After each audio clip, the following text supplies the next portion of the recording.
Hey, before we get started this week, I just wanted to give everyone a quick update on BJJ Mental Models Premium. I think at this point we've got over 32 hours of educational jiu-jitsu material on there. We just launched a new 7-part premium series with Rob Bernacki, another 6-part premium series with Preet Mikkelsen. So a lot of good reasons to check out Premium if you haven't already. Please do take a second and do me a favor. Check it out, premium.bjjmentalmodels.com. There is a free trial, so you can check it out at no cost. Again, if you haven't looked already, premium.bjjmentalmodels.com.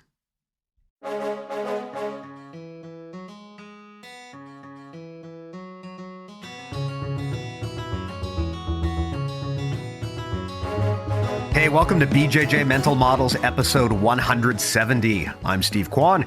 BJJ Mental Models is your guide to a conceptual and intelligent jiu-jitsu approach. And today, from the other end of the world, I am pleased to be joined by someone I actually haven't seen in person in a very long time, Mr. Braulio Estima. Braulio, how are you doing, my friend? Hey, Steve. All good. The other side of the pond. But, going strong through the winter out here. Out there, it's pretty cold as well, right? In Vancouver. Yeah, Vancouver normally doesn't get that cold, but this year, for whatever reason, it just turned into an ice storm. I think on one day, it got as low as like negative 17 degrees where I live, which is crazy. And this is Celsius, which is crazy. I have never seen it get that cold in Vancouver before in my life. Normally, sometimes it doesn't even go below zero in the winter, but this year it iced up really good. But so on one hand, that was fun because my daughter is getting older, and so we were able to have a white Christmas, and she really liked that. But on the other hand, it's a city that we live in where we are not equipped to deal with temperatures that cold and that much snow. So anyway, that appears to be behind us now, and we're moving into a more traditional Vancouver weather here. Yeah, man. Now it's only going to get better. I love this kind of the time of the year because it's passing, like the days getting longer by the day. So it's kind of, it's on the up, so it's pretty cool. Yeah. Well, with that said, I've been wanting to have you on here for a long time. I'm pretty sure we don't need to do an introduction because I'm going to guess that if anyone on the podcast doesn't know who Braulio Estima is, probably they don't really train jiu-jitsu. And if that's the case, I don't know why they're here. But in any event, you've been a long-time inspiration to myself, particularly because I feel like you give people like me hope. I did not start off as like a crazy, immediately awesome athlete when I started jiu-jitsu from white belt. And I remember when you bursted onto the scene, actually, I believe mostly at the black belt level, you came in and you just change the game with a lot of the inverted triangle stuff you do. And I generally just love your philosophy and the way you talk about jiu-jitsu and the way you share jiu-jitsu. So I'm really happy to have you on here and to have a big talk about that actually as a concept. I think would be fun to discuss. Thanks so much for the words, Steve. That means a lot to me, hear that from such an influential person. And yes, man, I'm very, very grateful. Very, I really appreciate being in the position that I am now. And usually I don't look back on what I did. For me, it's always what's next. But when I stop to talk and comes down that film, and it just shows that to myself that anything is possible if you really put your mind into it and if you do what it takes to keep going forward. Yeah, it's funny. I remember when I started training in jiu-jitsu, like most people who start jiu-jitsu, my goals were to learn to defend myself, to have a fun fitness activity I'd really like. And so the reason I got into this thing was because I thought, well, I want to learn to defend myself. But in reality, flash forward 13 years I've been training now, I've never once had to have an actual confrontation where I've needed to defend myself. And as I get older, it becomes increasingly less likely that that's ever going to happen. But the thing about jiu-jitsu that now is more important to me than ever before was the community and the social aspect and jiu-jitsu as a tool for growth. I think a lot of people get into jiu-jitsu because, like me, they wanted to learn self-defense. But by the time you get up to black belt, usually your focus has changed. And now you use jiu-jitsu as an engine for self-development. And you kind of become an ambassador of the sport. And your goal is to help other people improve their lives through that lens of jiu-jitsu as a practice that you can use. So I'd love to dig into where your mindset is at right now in terms of where you see yourself in the jiu-jitsu landscape and what you're really passionate about when it comes to helping people and representing the sport. That's so good to hear. Like that vision that you have of jiu-jitsu, which is shows how beautiful the art that we are part of, right? Myself, when I started training jiu-jitsu, my main attraction was to be a champion. I wanted to be good in something. That I've always wanted to be an athlete. I wanted to fall in love with a sport that I would represent with all my power and willpower to go into the end to one day maybe represent my country. That was my first thing on finding something as in sports. I tried football. It didn't work clearly. And I tried, when I say football, soccer, right? First. And when I had an opportunity to practice jiu-jitsu, and I felt an opportunity that a new wave coming and one of the new things, a new sport that's completely unique, that's a sport that brings the humbleness of being able to control someone without having to hurt them. I've always loved that aspect of it. I've always been very inspired by martial arts, but my main goal, I wanted to be good at it, right? Yeah. And represent one day my country. And this was my carrot on my journey, right? But on the process of learning, improving, and try to go through all the adversities and learning all as much as possible, different ways of doing the same kind of concept, start cross-reference. It's just a problem-solving art, right? So it gets you to try to understand that it's all about you accepting yourself and don't compare yourself to nobody, and everyone will come up on your own time. So instead of racing to be better than anybody else, I just went start focused on trying to my self-development and through jiu-jitsu, right? And that taught me via concept. I think a lot of things, all my lessons that I try to incorporate on my journey in life, it's trying to understand concepts. And then by studying, by observing, I improve my understanding of my own jiu-jitsu by understanding concepts instead of just trying to copy in a certain technique. A technique is a vehicle to make a certain concept work, but when you focus, you understand the concept, you can make however you can apply and adjust accordingly how much you can apply that according to your limitations and your attributes, right? So with that mindset, understanding, developing my branches in jiu-jitsu through concepts by understanding, I also apply this for life. And then I have noticed that any kind of successful journey that is out there, the concept of mindset and dealing with problems and solving problems on their own specific journey is very similar. The concept is the same. If you get the mind of Michael Jordan's mindset, if you get the Elon Musk mindset, if you get the Albert Einstein mindset, they are pretty much same similarity in the concept, but different. But conceptual is very similar. So therefore, I try to kind of copy the same way that I try to copy and paste concept in my jiu-jitsu techniques to learn new techniques. I start doing that, copy and paste these kind of concepts to apply myself into the art and then into the life.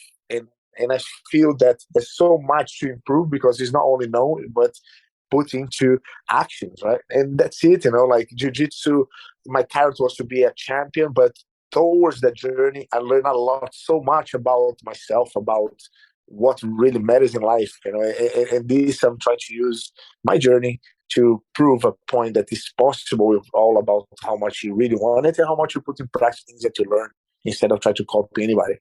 Well, I love with your story, one of the things about your story that's particularly fascinating, and I believe you and I actually discussed this the last time you were in Vancouver. I remember you brought this up.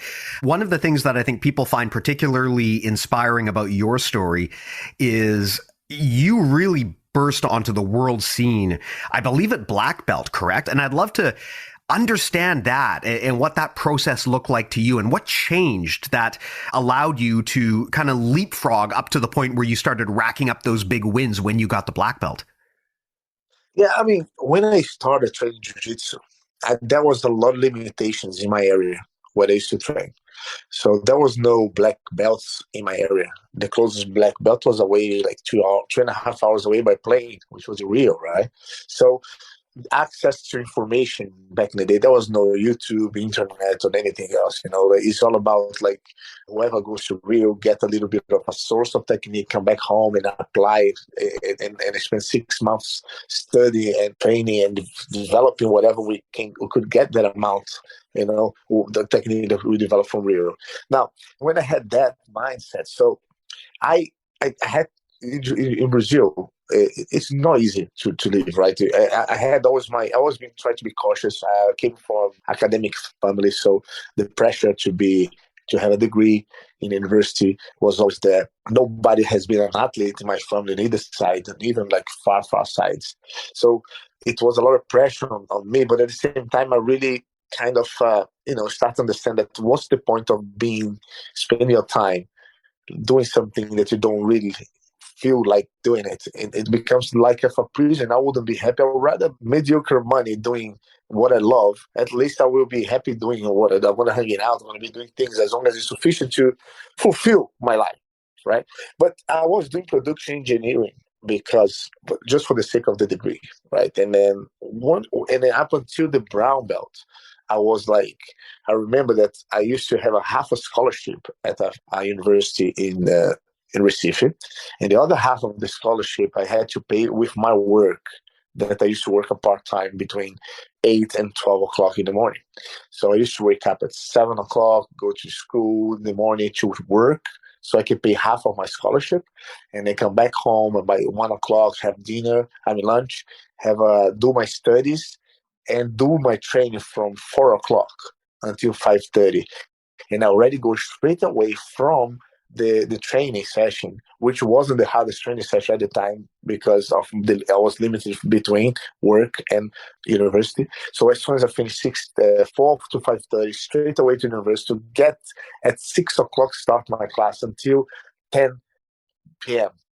And then this is my class of university. Then after that, I used to teach from 11 to 12:30 in the night. That's where the only Wow. money source I was be able to make. So it was very intense. That affect a lot of my training, right? Because I was like too busy with university, too busy working to be able to pay half of the university. So the amount of time that I had to train was very minor. So when I decided to come to UK as a brown belt, even though I've won Pan American Championships, blue, purple, and got third in brown. No, in brown I won it. I won in every belt. I won the Pan Ams, but not black belts. But not to the World Championship. Sorry, Pan Ams I won in every belt, but not at the World Championships. But when in brown belt, it was when it was the outbreak for me. Was when I for the first time when I came to UK for 2 months as on a holiday of my university with the hope that to experience something if that will work or not.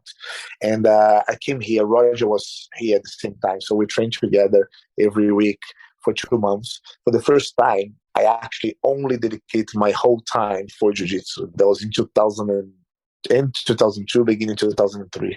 I just got my brown belt.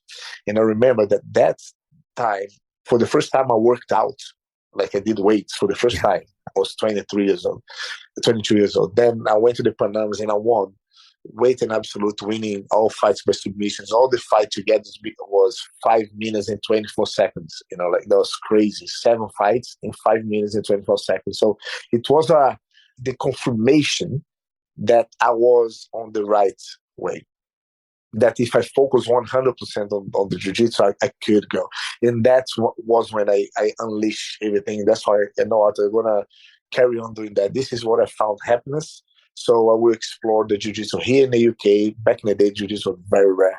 It's completely opposite to what it is today. Today, jiu-jitsu is everywhere. Just in my city, there are 15 academies already. It's huge jiu-jitsu over here. So it's good for everyone. But at the same time, that was the click. It was when for the first time I had time to develop myself and add any training to complement my jiu-jitsu. That's when I felt the big jump. And then when I went to fight I got my black belt in 2004, January 2004, and I won the World Championships as a black belt in 2004. And that was like, I'm very fortunate that since then, every competition that I compete, I always went to the final. So I'm Very proud of that from the black belts. But I believe it was from that brown belt tournament that was big click for me. I love this story because what you're explaining here is that there's more to being a world champion than just being blessed with natural gifts and just either you got it or you don't. And I think that's a problem, and it's probably a mindset issue that a lot of people have, where they look at the people who are really successful and they just think, I could never be like that, because you're either born with it or you're not. Yeah. And I hear that a lot. But I think the thing I love about your story is that it illustrates that there was a specific point where you made a specific decision to go all in on your focus, on your dream here. And that led to a very dramatic, measurable result. And it's a great example of how it's not just about being born with it or not being born with it. It's about being deliberate with your intention and being very clear with yourself about your goals and focusing on those goals and how much of an immediate difference that can make. I mean, if you wanted to look at someone as like a kind of almost like an experiment, if you looked at your story, it's a great example of how when you make that honest decision with yourself, it can change everything for your life. Yeah, you gotta have the full willpower. That's the main thing that you gotta have to whatever. It doesn't matter what you do. That's why we hear all the time, choose to do what you love. But why is that? Because if you do what you love, even on the tough times, you will do it anyway because you love, right? If you follow your passion, it doesn't matter what is your passion, Like, for example, if you have a passion of drawing, if that's your passion, the more time you keep doing it, the better you become. And you keep search improvement, you will find improvement. And if you keep doing it because you have the passion for it, you're gonna do on the sunny day, on the rainy days, because you love to do it, right? So you have a better chance to do it. But imagine if I don't have the passion for drawing, and then I have to draw something that I don't have the passion about it. That you're gonna be just wasting time, So with me, I fell in love with jiu-jitsu. I fell in love with exercise. I fell in love with the philosophy of the art. I fell in love with the vision that we have to try to become a better version of ourselves through jiu-jitsu. And like that, I just, use this to motivate me. On the good or the bad, I would be training. There was sometimes that it felt hard, man. That decision took me a long time to take, and I was very cautious. That's why I studied 3.5 years doing jiu-jitsu production engineer for 3.5 years. It wasn't something simple. It's not easy, And then there was like uncertainty. I wasn't clear that I was going to do well. I never thought then that I could actually become a world champion as a black belt. I didn't know I was going to be an ADCC champion. Imagine the absolute champion. Imagine a Hall of Fame. Yeah. I would never dream that.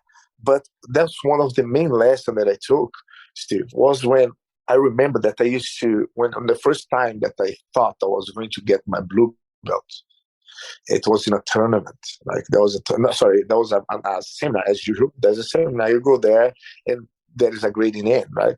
I remember because it was difficult to find belts in our locations. I told you jiu-jitsu wasn't well developed, but I was feeling already that I was getting pretty good. That white belt, I think they're very good. I already bought my blue belt already on expectations to go and get graded on that seminar. I don't even remember what was the seminar about. Because I was so focused on getting that blue belt. And the seminar, nobody gets the belt. I didn't get no belt. I even passed in front of my coach a couple of times just to make sure that he knows that I was there. He said, "Hey, brother, how you doing?" Oh, damn, he knows I'm here. No belt. So I go home, I cry. For the first time, I stopped training jiu-jitsu for 3 days. But then I missed it. And I look at myself in the mirror. And, I remember telling myself, look, you want to go train. You didn't want to train anymore because you thought you deserve a blue belt, but now you didn't get the blue belt. Now you need to I made a pact with myself. Listen, if you are going back to that training from now on, you don't want to go there to expect no belt at whatsoever. So that was my first lesson of high expectations. So since then, I made an agreement with myself that every time I step on the mat to train, I will just try to train and try to be as good as I could ever be. And not be better than anybody. Not because I'm beating someone in the academy, I should deserve to be in a certain stage. I changed my mindset, and then when I changed that, I felt that my improvement was more solid because I was focusing on my self-development instead of comparing myself to anybody else. Instead of trying to be better than anybody else, I tried to just do my little steps by steps to improve on my own development. And because I feel like when I was thinking about being better than someone else, I was focused too much on a specific way of beating someone. Yeah. Because there are other people fight differently, and therefore it became a little too personal. And myself, if I can focus on develop my every area as possible by accepting myself by the way that I am, instead of trying to be as someone, I just try to become the better version of Braulio as possible. If I could get to my full potential, if that full potential means I could be a world champion or not, it is my full potential anyway. So that's when I start maturing towards that idea. Yeah, I love what you're bringing up here about focusing on yourself. And this, to me, I mean, we preach about this a lot on the podcast, but I understand that it's very hard for people to build that habit. And I certainly, despite the fact that I always talk about this and I always tell people, don't try to compete with your friends. Don't try to compete with your training partners. Focus on yourself. For me, it's still hard, right? It's very, very hard to not look at what other people are doing and be envious of their successes and to wonder why you can't do it. But the reality is, you can never win a race if you're busy looking at the other guys and girls and seeing what they're doing, right? Like if you're in a sprint, if you're a sprinter, you are not going to be able to win if you are looking to each side to see how are all of my competitors doing, right? You have to be focused on yourself and to also be a little bit compassionate with yourself about, what your strengths and your weaknesses are, and not beat yourself up too much about it. And I see people do this all the time where they beat themselves up because they're not as good at something as they would like to be, or maybe they lost a big match, or they feel that other people are better than them. And that's all understandable, but it's not productive. You're simply not going to make yourself better. And you're definitely not going to make yourself happier if you're obsessing over how much more successful other people are versus you. Yeah. And that's a big mindset hack that I encourage everyone, regardless of whether they train jiu-jitsu or not, to really focus on. To, like you said, don't be chasing the belts, don't be chasing the wins, but to just live mindfully and enjoy every single class that you're in and focus on your journey and trying to make yourself better rather than trying to rank yourself against all of the people that you compete with. Yeah, I mean, of course, for example, jiu-jitsu is between two. When you fight between two people, right? You need, it's an individual sport, but you need your partner to measure your improvements, right? To see where you're at. But when I say that the focus should not be on someone else, the focus on yourself, that means if you are doing well or not, as long as you try to get better, that's what matters. Of course, the person that you train with, of course, you want to try to beat him because that's the goal of the game. You try not to be beaten. That's the goal of the game. But the frustration for not getting as good as that has to change the mindset so you can unlock your full potential. Right. And everyone is different. Everyone has different attributes and different, flaws. You just need to accept yourself. That's the first thing that you got to do. Understand. The more you understand yourself, the more you accept yourself, the more you can work around it. And it's like, I like to give the metaphor of the popcorn metaphor. There are corns that come from the same cob. But when when you're doing popcorn, you see they never pop at the same time. Everyone will pop on their time. As long as they try to find the oil, the quicker you find the oil, which oil is knowledge, the more you search, the more you have the chance to pop earlier. But it's on your own time.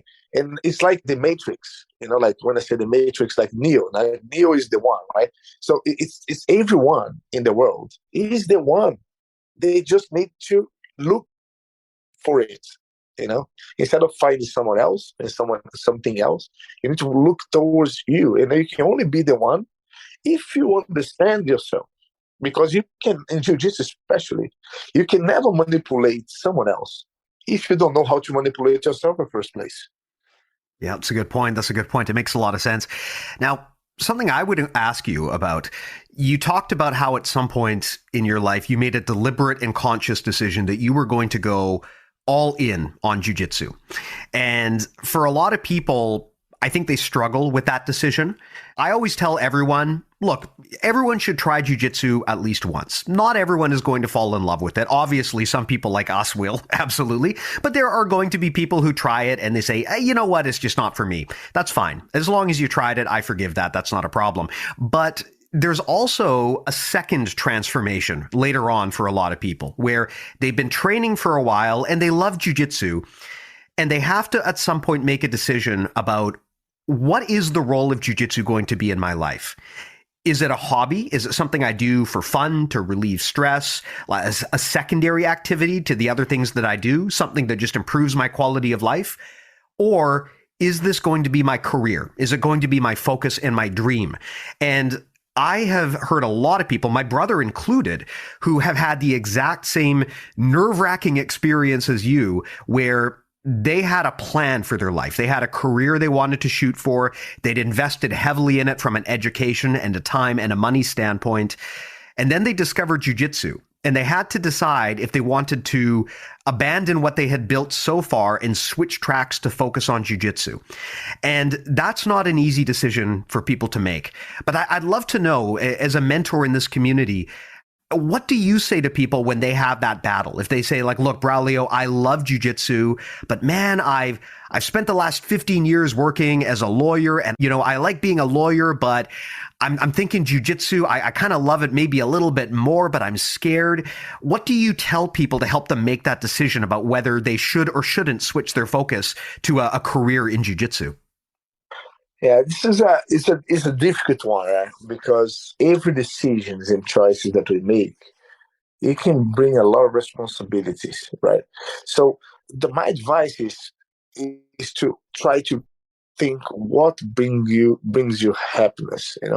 I'm gonna tell you a little bit of the reason, one of the idea that I did on my career. For example, the same reason I chose jiu-jitsu over production engineering was because I wasn't doing something that I love. But if I liked a little bit and it gets me the challenge, even though, for example, if I'm a lawyer, if I've been working for so long, a lawyer, maybe if I work for so long, that means that I liked about it, right? But if I hate it, of course I would cancel. No way. If I was fed up, that was making my life stressed, making me unhappy, I would cut it off and do it straight away.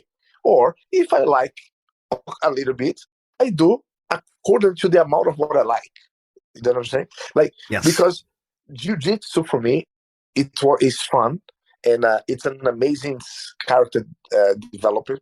You meet so many different people. Jiu-jitsu is where you level yourself when you're in the mat. Is by who you are in jiu-jitsu. It doesn't matter if you are rich or poor. What's your religion? What's your politics? If you're good looking or not? Where is your race? It doesn't matter. If you're a woman or we are in the community. We're learning jiu-jitsu, and it's fun to be around. And in that multicultural environment, you learn so much about life by hearing and seeing my point of views from different kinds. And this is so enriching. And this is one thing that I had an amazing pleasure to experience. Look, Joe Rogan and you guys, how good it is to sit down with interesting people every week and get to see their point of view of what their journey brought them to where they are now. Look how much enriching you guys imagine. Look, if you do something with love, and you do it right, but you got to be cautious, right? Because life is not easy, and you cannot just be unsensible. Like, okay, you know what? I'm making this amount of money with by being a lawyer, and then suddenly, just because I want to go for jiu-jitsu, I cancel it all and go. I think that is going to be a crossover and a transition with a little try, like I did. I came here for 2 months, but I didn't cancel my university forever. But when I gave that 2 months full on, and I could feel the seed that I planted growing strong, it was signing. I felt a sign. I thought, man, look, that was 2 months and gave a lot of this opportunity, and I did a very good results. And now I want to put another 6 months.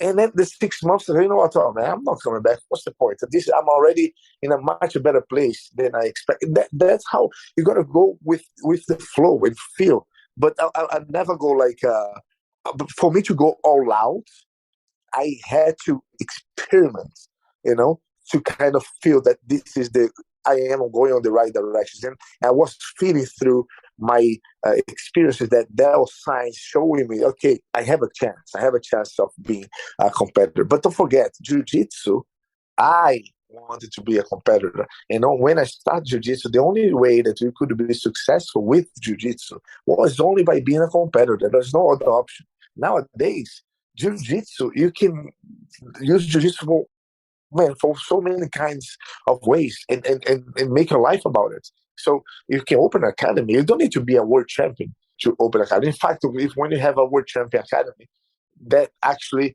gets people scared of joining because they feel like, oh my God, I'm not really prepared to go and train with a world champion. It can actually push away. So it's all about, take your time and have with your really believe that what you really want to do is what you love to do. And if you're scared of leaving something, you don't need to cut it off at once. Measure, go counterbalancing, and go let it go slowly and give it a try to see if this is exactly what you want. But sometimes we think we do until we start doing it and you go, oh shit, I have to go back and I cannot go back anymore. Yeah, I love that idea of kind of moving into something gradually. And I think that's an important concept for people to get their heads around. If you have a passion, you are not obligated to abandon every other aspect of your life and dive into your passion all at once. You can dip your toes in and then gradually move more and more in.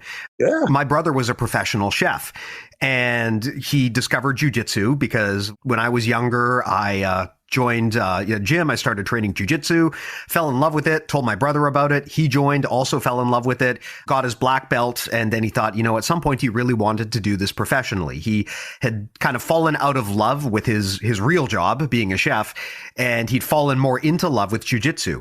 He struggled with this process of, okay, should I just sacrifice everything? And he took it step by step. He didn't do it all at once. The first thing he did was, rather than starting his own gym, which was something he wanted to do, rather than just paying a bunch of money to buy or lease a place and renovate, he found an existing gym that was doing karate and had extra space and extra schedule time. And he was able to work out a deal where he could use their space. And so he started his own business there with very low costs up front because he didn't have to pay a ton of rent and he didn't have to build a facility. So he was able to leverage what was already there. And he started off with just a very small class, one class a week. Maybe 3 people would show up, right? Not even necessarily trying to make money at that point. But then you do it long enough and you learn and momentum builds and word of mouth builds. And before you know it, you have a lot of people and now you need a CRM or something to track them. And now you need to buy your own space. And right now, years later, he runs a very successful gym and he didn't jump into that all in one day. I mean, you could argue that abandoning your life to pursue a hobby all at once, that's not always the most responsible thing to do if you have people who are dependent on you, but you can still pursue that hobby if you're smart about it. We had Nelson Puentes, one of the co-founders of Inverted Gear, on the podcast, and he explained that that's how he started the brand that he created. He didn't just quit everything and then decide he was going to invest hundreds of thousands of dollars in manufacturing gis to sell to people. He started off with this as kind of a side hustle, and it just kind of grew over time until it became his full-time job. And so that's a very responsible way to pursue your passion, which is basically test it out. Just dip your toes in, see if you like it, see if you get traction, learn from it. And then from there, if you get traction and it's what you thought it would be, or maybe you love it even more, then sure, take another step into the water and just go deeper and deeper and deeper. That's a very good way to make a big life transition. Often it's more comforting to do that and less risky to do that versus just throwing everything out and redoing your life all in 24 hours, right? That's maybe not for a lot of people, that might not be the best decision. Yeah, it just needs to feel the waters. And the thing is, what the first thing you need to understand is like, okay, what's the minimum that I could live off and be happy, you know, and make the most of the time. And then if you done that and you start counting is working less on the job that you not like so much, and start adding a little bit of the one that you like, and kind of increasing slowly until you get enough amount that, okay, you know what, if I reach this amount, I can live okay with that. And then you can jump in to go to the next stage, because then you will get to the next stage. If you focus on the minimum, if you can reach the minimum, which is very doable, once you transit, then you will have more time to do what you love. Therefore, you're going to improve to do what you love. You're going to improve the business. You're going to become better on what you love. Therefore, you're going to become happier, and then you can invest more time, and then you can double it then, doing full what you want. That's usually what I would advise to people. Get the minimum that we will be happy to be doing jiu-jitsu. And then as soon as you reach close by, focus on and make the commitment.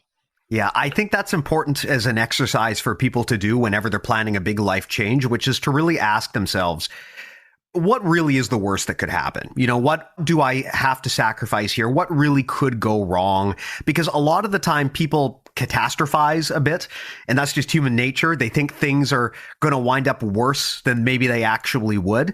You know, people are always terrified. Well, yeah, I'd love to do jujitsu, and maybe I'd love to quit and do this professionally and start a gym, but I'm scared of losing my full-time job. But if you actually sit people down and just ask, okay, what is the worst that could happen if you quit your job and you went and you did jujitsu?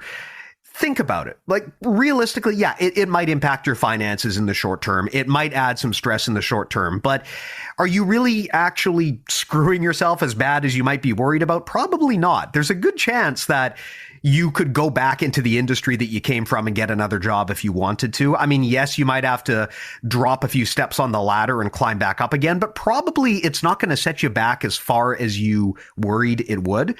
And I think that's an important consideration when people are planning their dreams here, in which direction they want to move in, is to understand, okay, what is the worst that could happen if I pursue this? Because I think a lot of the time people are probably more scared about the worst case scenario than they actually need to be. Yeah. And that's exactly what makes people lose their competitions. Because why just, right? It's not only when you see the competitors, the best in the world, it's not only training hard and be good in jiu-jitsu that's going to be enough for you to go there and end up in the end.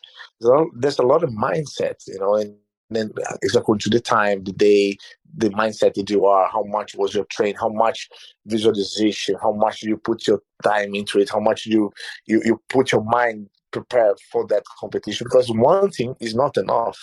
You need to use a lot of the visualization mindset for everything that I do now, because that's what made me be successful in the competitions, and as a teacher and now as a leader of our team, is visualize. And I believe a lot, the more you can visualize and feel how it feels when you are achieving your goals, it's incredible.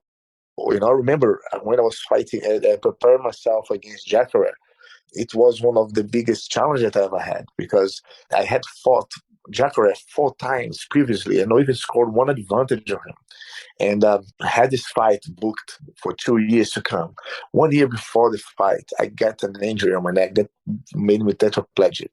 And I had to stop moving 24 hours without moving. Then things are getting back to normal, but my neck was completely damaged and I had to do a surgery. And then 3 doctors cut me off of possibility to come back to compete in any sport, because of the 2 levels of discs back to back is quite dangerous if you fuse 2 discs.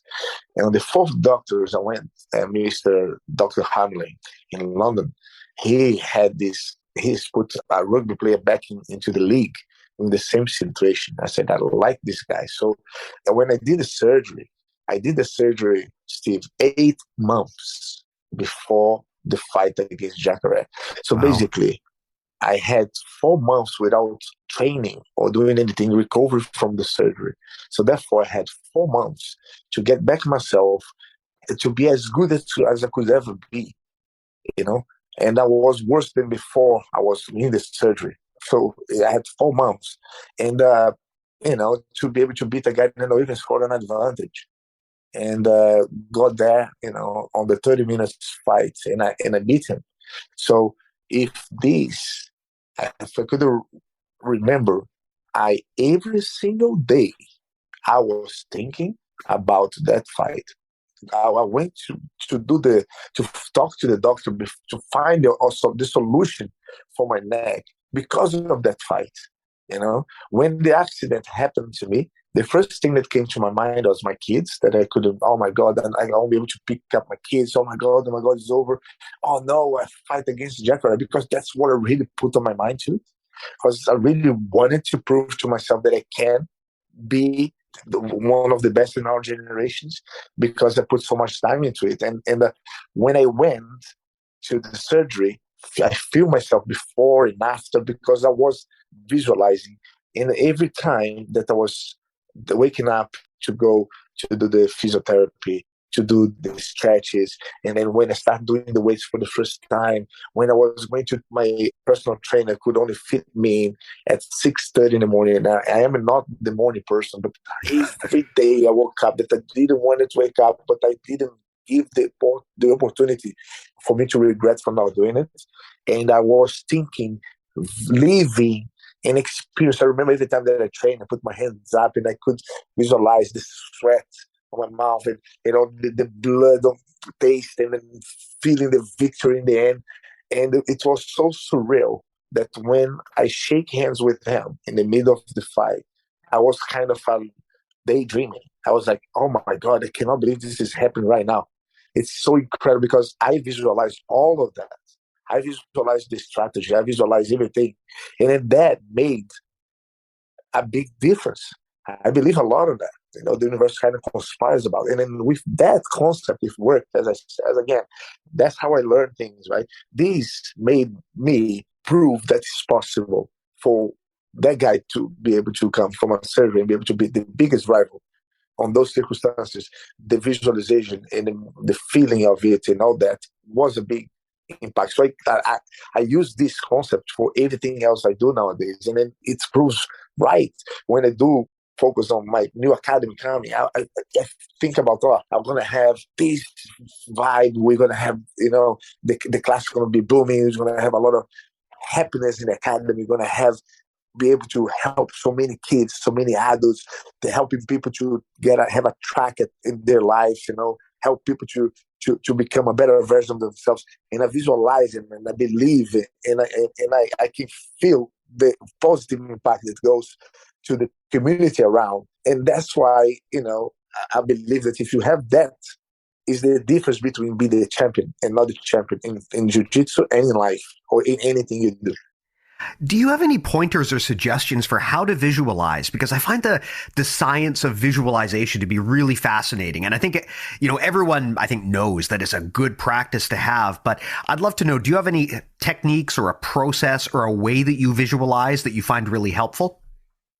Well, I've always tried to focus on the positive, on everything, And if I want to visualize, for example, you got to be as well coherent and reasonable, right? On a visualization. If I never done a bloody Formula One race, I cannot just visualize that I'm going to win the race if I never even race a bloody race car, right? It's not like that. You understand yourself. For example, my point in jiu-jitsu, okay? I know what is the position that I know best, the position that I've been more fluid, the position that's been working more high percentage training. I can see what is my strength. I can see what is my flaws. So I don't think about my flaws on the visualization. Or I think about, okay, how am I going to beat this guy? Okay, cool. I can see, I'll fight Jacare. Okay, so if we're standing, I work around, okay, I think the single leg will be a good opportunity. If the single leg doesn't work, this was going to be working. So I try to kind of fight with the guy, but winning with my techniques that I do on the daily basis. And when I put him on the ground, that's what I'm going to do. And if it doesn't work, I'm going to have this option. Try to go through the battles like you fighting with him, but he's reacting, and you are dealing with this with the techniques that you know how to do it. But I always think on you on the advantage point, to how me taking him down, me stripping him, me taking him, passing his guard, me getting a submission, and me winning in the end, but never thinking about, oh, what if I lose? I cannot lose, or to don't bring this negative to the. I think the more you do, the more you exercise, the more it feels natural. It's kind of a meditation, but putting the area that you want to work on using the attributes that you already have towards that to be able to achieve. For example, if I want to visualize a successful academy, of course, you're going to visualize a place. You're going to visualize the mats. You're going to visualize, who is going to be in the reception. We're going to visualize the people coming in, the family coming in, happy to bring the kids to the academy with the expectations to make a difference on the kids. And you're going to see you or whatever instructors who is teaching that kid happy to receive that kid and make that kid become one hub to motivate the other kids. You know what I mean? Like this kind of a mindset of abundance. You just keep like dreaming, meditation. I don't know, it's weird, but for me, it makes sense. No, makes perfect sense to me too. And something also that you brought up, which I think is worth discussing. You talked about on your road to rehab from your injury, how you had to get up in the morning and you hated the process because you're not a morning person. But you mentioned something which I think is really, really insightful. And that is that you just did it. You didn't give yourself the time to talk yourself out of it or give yourself a reason to not do it. You just went ahead and did it before you could even engage with all of the logic as to why maybe you shouldn't go and give yourself excuses. I've heard that practice referred to as a Ulysses contract, where basically you kind of make a commitment and you hold to a commitment so that in the future you won't be inclined to try to back out of it. It could be a very helpful way to keep yourself on track if you know that you're going to be encouraged to deviate. So a common example that people give is, look, if you don't want to eat junk food, if you want to be healthier, the best thing to do is to fix that problem at the grocery store. If you buy a bunch of potato chips and you fill your house with potato chips, you're going to have a really hard time not eating those potato chips. The better thing to do is just to never let them get into your house in the first place. And so you fight that battle in the grocery store, not in a situation where your willpower is going to be weaker. And the same thing happens for things like you talked about, where if there's an activity or a process that you know is going to be good for you and you just don't enjoy it, but you know that you need to do it to get to the things you do enjoy, then you can create those situations where you force yourself to engage and do it, and you bypass or you block out all of the excuses that could come up. In fitness, a common way that people do this is they'll have an accountability buddy, because it's a lot harder to abandon your workout routine if your buddy's going to be there too and he's going to be holding you accountable. So it sounds very similar to what you're talking about, and how you you don't give yourself the time to make excuses. You just do it before all of those excuses kick in. Yeah, when you mentioned, I was going to say the accountability is very important. You've got to have the accountability. You need to be honest with yourself, and I believe that we all are where we at. Not talking about with accidents or, illness. I'm not taking out of that, right? I'm talking about in our profession, in our relationships. We are here according to the decision that we make, our choices, right? And then also not only the choice, but the intentions of those choices too.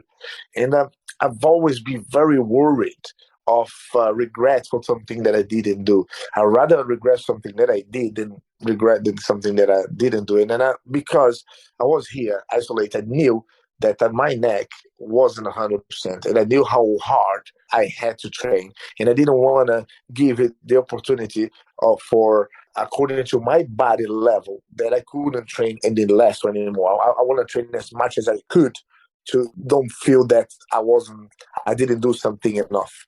Like that pressure and that responsibility that I took, because I took it serious, that I really wanted something, and you're only going to commit for this if you really, really, really want something that much, like you want to be alive. That's how much I really wanted that thing. Yeah. And that's why I didn't want to give no excuses for not achieve what I really want to do.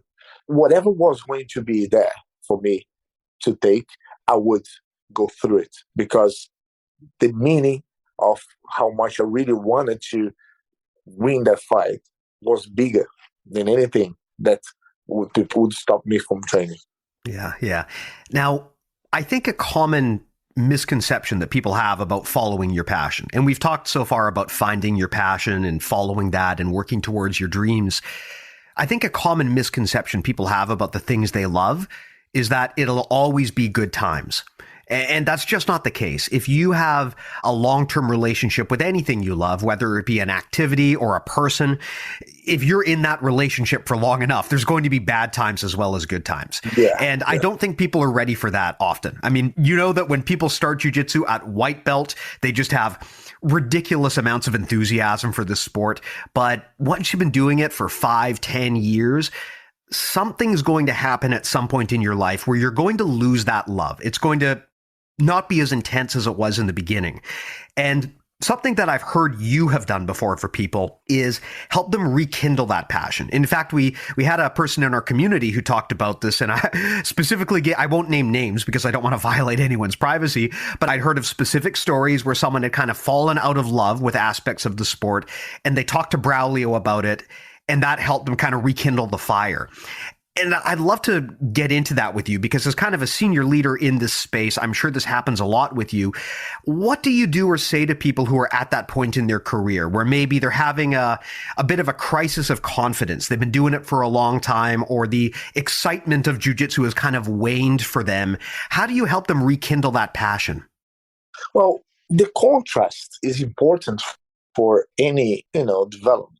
Because, as you said, it's not always going to be sunny days, The sunny days really appreciated because when it is the rainy days, You need to kind of understand that those times when we are frustrated, it's because you care about. If you're not frustrated, that means you don't care. When you go home, think, oh man, my work is not working, my game is not working, I'm trying to do the sweep. I used to sweep that guy, but now I cannot sweep him. What's going on? Is it me? Why that guy can now? Whatever. Dude, don't you think those times when you were sweeping that guy, don't you think he would go home thinking about, oh man, the guy swept me, how can I stop him sweep me? And it's a process of self-growth. Everyone is trying to develop and improve and be better. So, sometimes you're going to feel on the plateau, but if you go on the intention to do the same thing over and over again, you cannot expect nothing different, like the Einstein says, right?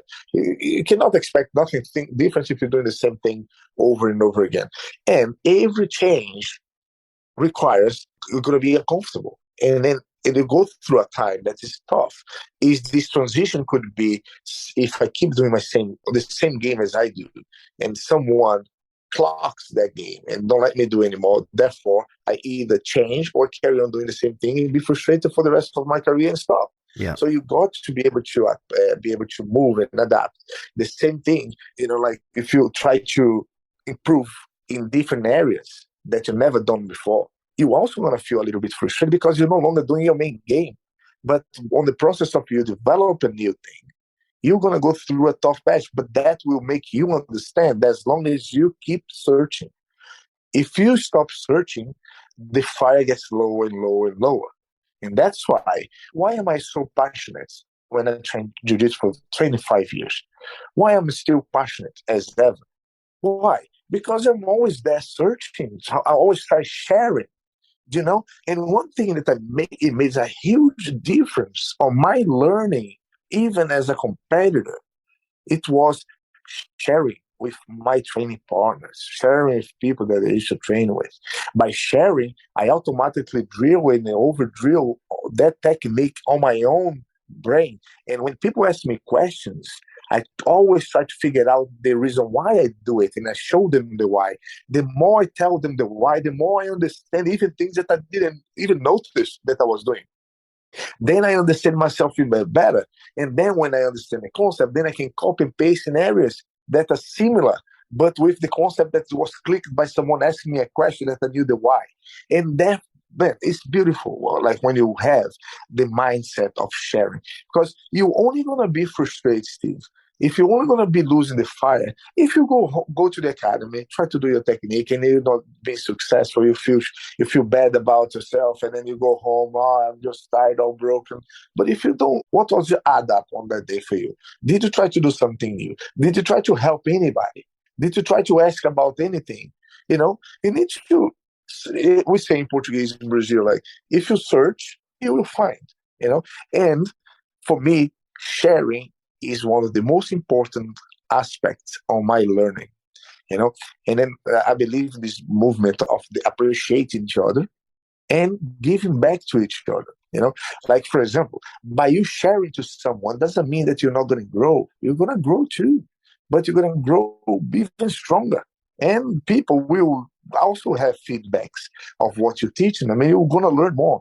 Teaching around with the passion, teaching with everything that I had in mind without holding back, made me a better fighter, made me a better jiu-jitsu practitioner, and a better person. Like, for example, I like the metaphor that I noticed the other day, because I like to compare, right? I told you, concepts in successful thing. And I look at in our environment, like how the nature is so perfect, how the plants are so successful, right? The plants are here before us, and there are plants that live 3,000 years. That are the herb trees today that live for 3,000 years. So it is a successful biological being. Like, put it this way, the plant is to give us oxygen, right? They give us medicine, they give us food, they give us shelter, they give us the fruits and all that. And also, as they grow, the herb trees, they can connect to up to 46 other trees underneath of the soil, that those trees cannot reach the sun to make the photosynthesis to feed themselves. So those trees, the tallest trees of the forest, the herb trees, they connect to up to 46 small trees under the soil. And that means there's no bragging about. They're not bragging. That's why it took so long for us to find out. They don't put the roots over the soil and show, listen, I'm helping this tree, I'm helping this tree, I'm helping this tree. No. It's just under, because it's nothing, it's the appreciation of and giving back to each other. So when I click that kind of concept, I try to apply in jiu-jitsu, I try to apply in my life, I try to apply in my relationship, in any kind. And I feel that it becomes a happy environment. And I try to be that herb tree anywhere I go. I'm trying to be the herb tree right here. I'm trying to be the herb tree when I'm teaching. I'm trying to hit the herb tree when I'm learning, and try to make a difference of people around and help them to learn how to do the same to others. And like that, you will be compensated with those frustrations and those times that you feel that you don't want to be part of it, you want to stop because you're not evolving, because you will be in such a much better vibe that's going to be on yourself. So that's how I see it. Man, amazing information. And thank you so much for sharing your experience here. I think it's really going to resonate with a lot of people, regardless of the stage of their journey. Braulio, before we wrap this up, where can people find you if they want to follow your work, see what you're up to, if they want to check out any products you might have? How do people get in touch with you or follow you? Well, I'm very active. I mean, when I say very active, that's the most active that I am on social media, is on the Instagram. I put a bunch of concepts and my ideas and my mindset over there within jiu-jitsu and the leadership. At the GB Online, right? The Gracie Barra Online, where I am the head professor of the Gracie Barra Online Global. There's a lot of big content. Don't forget the BJJ Fanatics. There's some beautiful work, 8 DVDs with all this mindset, all this concept behind. Because I like to teach everything via concept. As I already spoke today, everyone is different. So you cannot be always focused on doing exactly how someone does. But if you understand the reason why he does something, and then you can understand your own way, then you get to the concept, and so you can start fighting and making your own jiu-jitsu. And that's how I like to teach. I give the reason why, is I give the concept, and you can develop however you can perceive.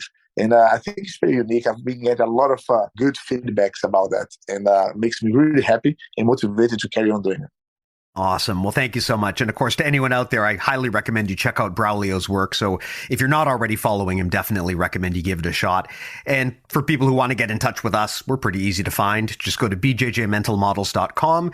That's where we list off all of the podcast episodes, 170 of them so far, all kind of timeless educational information there if you're into jiu-jitsu, which I assume you are. Of course, that's also where you've got a full database of all of the concepts we talk about here on the show and a convenient contact form if you have a question or just want to shoot me a message.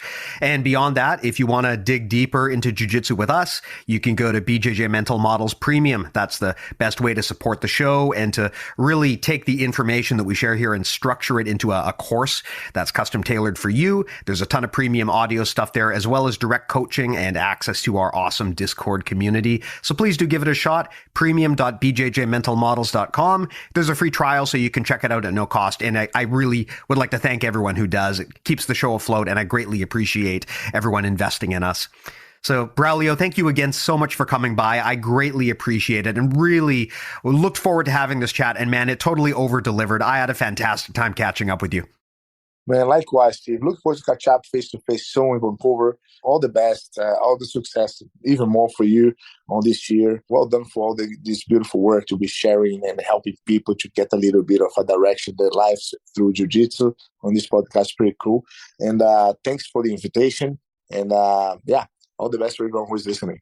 Thank you too. And of course to the listeners, like Braulio said, thank you as well. And it's cool that people come and check us out every week. I always love putting the stuff out for you guys and girls. So thank you for the time and attention, and we'll talk to you next time.